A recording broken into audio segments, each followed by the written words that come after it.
High tension से लोग इतने जूझ रहे हैं कि उनको आप पूछोगे लोगों के त्राही-त्राही कर रहे हैं लोग, बहुत दुखी है। जैसे ग्रामीण के अंदर पंचायतों के अंदर जो हाल रहता है, उससे भी बहुत बुरा हाल पार्षद की जाने से पहले आपको एक समुद्र बना रखा है, उसमें तैर के जाना पड़ेगा, ये हालत है। नमस्कार भाई साहब। नमस्कार सर। आपका परिचय दीजिए। मेरा नाम सुरेश यादव है, मैं वार्ड नंबर 34 में निवास करता हूँ और मैं वार्ड नंबर 34 से कांग्रेस के पार्षद पद की दावेदारी कर रहा हूँ। क्या लगता है आपको वार्ड नंबर 34 में ऐसा जो समस्याएं हैं, आम समस्याएं वो कौन-कौन सी हैं? सर, इसमें कहने की कोई बात नहीं, अगर आप वार्ड नंबर 34 में घूमोगे, तो आप खुद ही रूबरू हो जाएँगे। इसमें ना तो सड़क है, ना सीवरेज है, ना बिसलपुर है, हाई टेंशन से लोग इतने जूझ रहे हैं कि उनको आप पूछोगे लोगों के त्राही-त्राही कर रहे हैं लोग, बहुत दुखी है। और ना उनकी सड़क बन पाई है, बच्चे स्कूल जाते हैं, तो स्कूल भी नहीं जा पा रहे, इतना पानी भर जाता है कि बच्चे बाइक से भी नहीं निकल पा रहे, ये दुर्दशा हो रही है हमारे वार्ड नंबर 34 की। और हमारे कर्नल साहब है, वो सोए हैं, उनको कोई मतलब नहीं है पब्लिक से, वो राजा है, तो राजा कभी काम नहीं करता। प्रजा है, प्रजा दुखी हो रखी है, बहुत परेशान हो रखी है और हर पूरी जोटवाड़ा की यही नहीं, आप किसी वार्ड में चले जाओ, इतनी बुरी स्थिति हो रखी है वार्ड नंबर सारे वार्डों में, जोटवाड़ा के अंदर सबकी बहुत बुरी हालत है।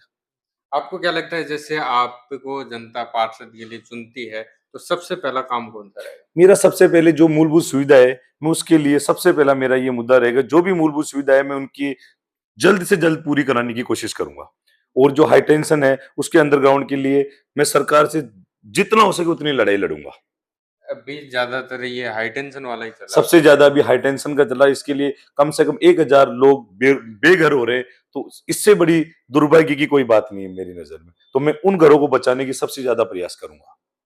और ये कि सीवरेज और इस सड़क का, बच्चे स्कूल नहीं जा पा रहे, गवर्नमेंट स्कूलों की ये हालत है, कभी दीवार गिर रही है, कभी क्या हो रहा है, तो बच्चे स्कूल भी नहीं पहुंच पा रहे, जाए तो वहां कभी छत गिर रही है, कभी क्या हो रहा है, इतनी बुरी हालत हो रखी है स्कूलों की। अभी भी मैं फिलहाल 15 अगस्त को मैं गया था, उस टाइम भी ये हालत हो रखी थी स्कूलों में, ना उनके कोई कलर हो रखा है, जैसे पपड़ियां मार मार के दीवार में से गिरे हुए हैं, बच्चे ढंग से ना पढ़ पाते हैं, बहुत बुरी हालत है स्कूलों की हर चीज की। इस सरकार ने अभी ये हालत कर रखी है कि कोई काम सही से नहीं कर पा रहे ये लोग। भाई साहब जैसे मेरे को ध्यान है कि वार्ड नंबर 34 में जो अभी जो पार्षद हैं, वो भाजपा के हैं, फिर भी आप बता रहे हैं कि काम नहीं हो रहे। बिल्कुल सर, भाजपा के पार्षद नहीं, भाजपा के पार्षद है, एमएलए हैं, सांसद है, तीनों इन्हीं के। और सबसे बड़ी इनकी सरकार भी इन्हीं की है, केंद्र डबल इंजन की सरकार है, सीएम भजन लाल जी है, उनको कोई मतलब नहीं है, तीनों इनको कोई मतलब नहीं है आज तक। सांसद साहब तो कभी आके भी नहीं देखे हमारे वार्ड के अंदर, कभी कौन सा ये वार्ड भी आता है क्या, उनकी विधानसभा में भी है, वो मतलब ही नहीं है उनको तो काम से, काम तो बहुत दूर की बात है। और मेरा मानना ये भी है कि पंचायत, जैसे ग्रामीण के अंदर पंचायतों के अंदर जो हाल रहता है, उससे भी बहुत बुरा हाल हमारे वार्ड जयपुर के अंदर आता है, नगर निगम से मात्र 10 किलोमीटर की दूरी में है। यहाँ पे ये हालत है, तो ग्रामीणों में क्या हो सकता है, आप इससे अंदाजा लगा सकते हो।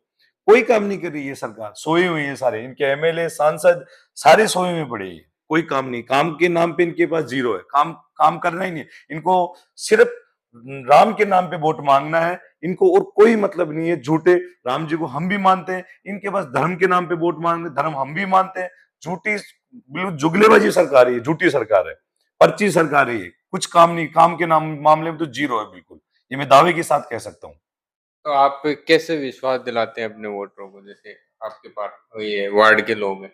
जीतने के बाद जो भी मेरे इस वार्ड के अंदर जो भी मूलभूत सुविधा है, हम उसको पूरा कराएंगे, कैसे भी चाहे सरकार से इसके लिए लड़ना पड़े, मांग पड़े, कुछ भी करना पड़े, पूरे काम करवाएंगे, ये हमारा वादा है। तो वैसे अब जैसे आप बता रहे हो कि जो वर्तमान जो पार्षद हैं वो कोई काम नहीं कर रहे, तो 5 साल है उन्होंने कैसे अपना टाइम निकाला?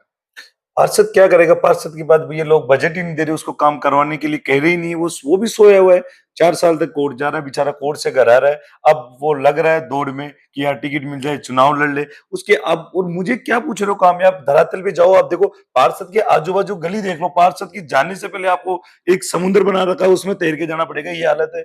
आप जाके देखो, मंदिर के पास से निकलोगे तो खड्डे पड़े हैं, पार्षद खुद बेचारा आगे पीछे करके गाड़ी लेके जा रहा है, वो खुद अपनी गली में काम नहीं करा पा रहा, तो वो क्या करेगा।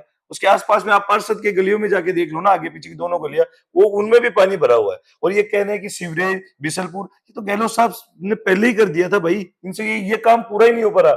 यही काम, नया काम तो बहुत दूर की बात है, ये कहाँ गिनाएंगे नया काम, नया काम तो इन्होंने कुछ नहीं किया। जो गहलोत साहब ने बिशलपुर का सीवरेज का हमारे इससे पहले लालचंद कटारिया जो मंत्री थे उन्होंने मुहूर्त लगा दिया था सब चीजों का। तो ये तो उनसे ये पुराना काम ही पूरा नहीं हो रहा, नया कहाँ से करेंगे बेचारे, नया तो हो ही नहीं रहा इनसे, पुराना काम ही अब तक ये नहीं कर पा रहे। ये तो बहुत बुरा दुर्भाग्य है जोटवाड़ा विधानसभा का हमारा यहाँ पे कि हमें ऐसे सांसद मिले, ऐसे एमएलए मिले, ऐसे पार्षद मिले। क्या कहें इनके लिए, महान लोग हैं, कोई काम नहीं होगा इनसे।